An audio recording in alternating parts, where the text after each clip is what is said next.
Hey, what's up? Matt Wyatt here.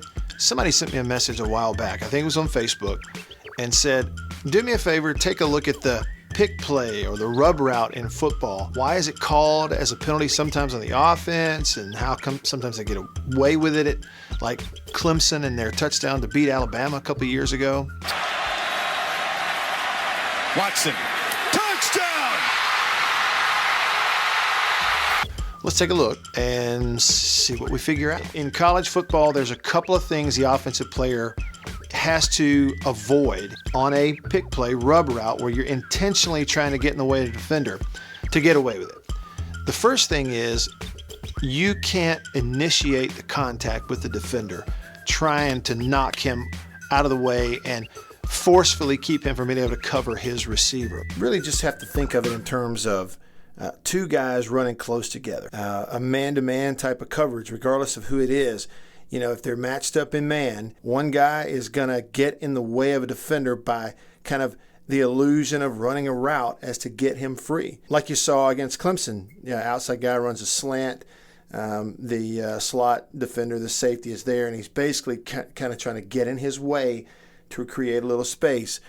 If the official thinks you as a receiver come off the line and he thinks you intentionally go and initiate contact, he may call offensive pass interference. A really good example of that is 2014 Notre Dame at Florida State. Early in the first quarter, Notre Dame didn't get called for it. In the fourth quarter, when it really mattered, in the last few seconds of the game, they were called for pass interference. Three receivers up top for Notre Dame haven't scored yet in the ball game. The number 2 receiver is going to block as opposed to run a route. Here it is. Watch the receiver initiate the contact. Drives the defender into the end zone to create that space for the open. Now, this should be offensive pass interference. They don't call it in the first quarter here, and Notre Dame gets a touchdown. Flip it, same ball game, fourth quarter, 17 seconds. They've got them bunched up here, and this time not only one, but 2 receivers are going to block in front of this downfield. So obviously, in this scenario, the receiver is initiating the contact. Then it happens with a second receiver initiating the contact. Notre Dame throws a touchdown, but this official calls it an obvious offensive pass interference. Don't get called in the first quarter. It gets called in the fourth quarter when it matters most, and Florida State held on to win the game. Well, back to the Clemson-Alabama play from 2 years ago in the national title game, the game-winning play to Hunter Renfrow from Deshaun Watson. Why didn't that get called offensive pass interference? Bama fans were screaming and yelling. Well, here's why. All right, so what you're watching up top up here, you've got that slant happening on the outside. And, yeah, it's a pick play. He's trying to get in the way of this defender who's obviously covering him man-to-man. This is 2-on-2 out here, right? And on the snap of the ball, you get what you want because you get inside position, but he's going to get in the way and get tackled by his own man. So when the Alabama defensive back reaches his hand out and initiates the contact, here's the official looking at it and decides the defense initiated the contact. Now, you can argue that all you want, but he's got his arms around the receiver. So now that happens, now he's got to go around him to try to cover the flat route. Again, they're saying defense initiated that, defender trying to go, they're not switching it, and he's wide open touchdown.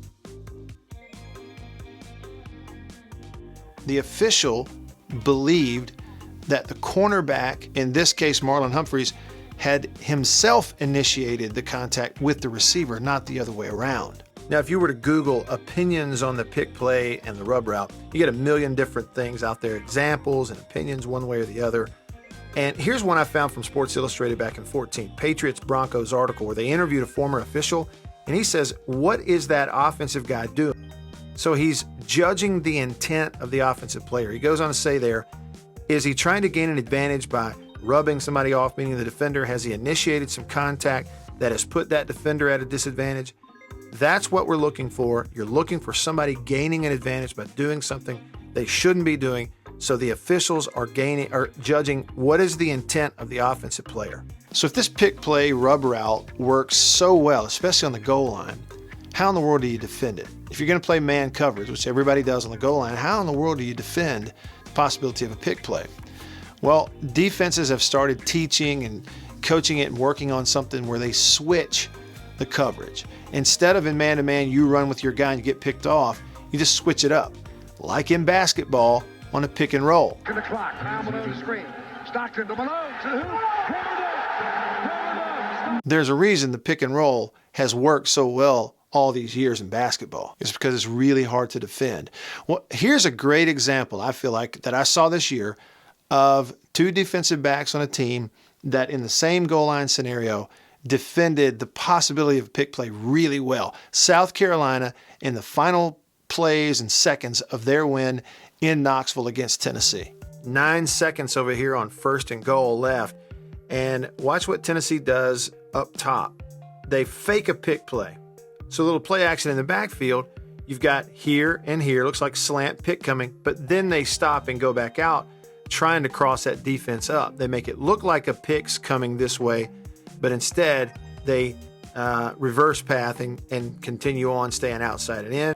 South Carolina bracketed the inside, had it covered perfectly.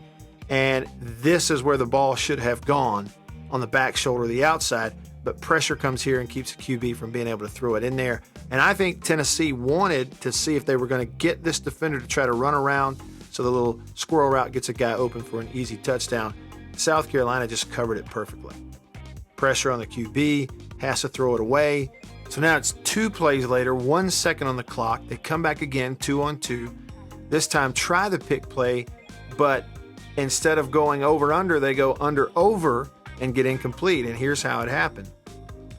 Instead of, like Clemson versus Alabama, the outside receiver going on top and the underneath guy being the slot guy coming underneath to pick that defender on his way to the pylon, Tennessee really kind of gets slammed and does the opposite. The outside guy winds up going underneath. So now slot guy is on top and is not getting picked, and number 2 getting slammed here. So really what happens is this defender is never in a bind because it got switched up with number 2 inside going on top of the pick play. And they really don't get anybody open. Now there's a chance right here. It's got to be a pinpoint throw roll in the quarterback, but you just don't see that very much. And that is that combination of the inside receiver being on top of the pick play and the outside receiver being underneath. Now, these pick play rub routes, they're not exclusive to the goal line. They're also not exclusive to college football. They do it in the NFL all the time. And even out in the middle of the field, the old mesh route, well, that's all it is, a pick play in the middle of the field. Tight end here is going to come across, and slot receiver backside, they're going to rub off of each other right there on the logo. So here they come against man-to-man, and watch how they design it and run it perfectly. Not a lot of space as he runs his route on the outside going on top. Now the defender covering the tight end has to go around, and it leaves the tight end wide open, and you get a big completion. So the best way to defend the pick play on the goal line, defense, bracket it, switch it up. And the best way to get away with it on offense is, number 1, if you're the receiver, don't initiate contact with the defensive guy, just get in his way.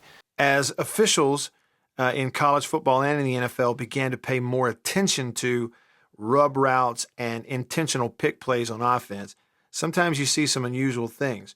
This is LSU motioning a guy over to have 2 receivers, and when they do, the safety for Mississippi State has him in man-to-man coverage.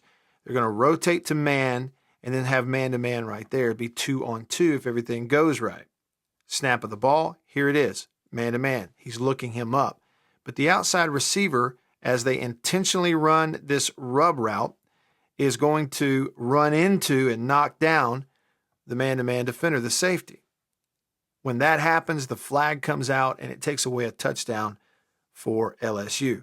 So in this case, it is a referee watching and evaluating what is the intent. Did he intentionally run into and initiate contact with the defender? That's the rule. If the official thinks, yes, he initiated contact and it was intentional to have a pick play, then it's a flag. If it's incidental as he runs his route, they're supposed to let the play go. But that's one that was a big play in the game where the official at the bottom of the screen did think that it was intentional. Hope that answers your question. It was fun to take a look at for me, and a great off-season topic, no doubt. Thanks for watching. Do me a favor, subscribe on YouTube, would you? I'll give you a link, and if you're on Facebook, I'll make sure you have that. If you're not, check me out on Facebook, facebook.com/Radio Wyatt, and then also Twitter and Instagram, a great way to contact me, send me ideas, ask questions, just say hi. I'm Radio Wyatt there as well. All right, see you next time.